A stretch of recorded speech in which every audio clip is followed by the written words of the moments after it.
Buongiorno ragazzi. Ciao.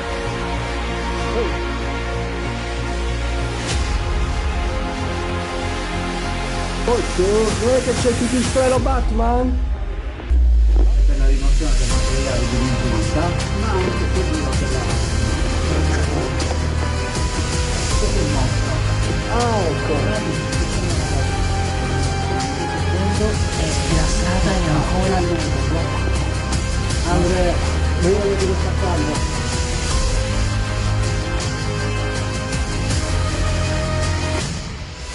C'è un gatto, non ti fa.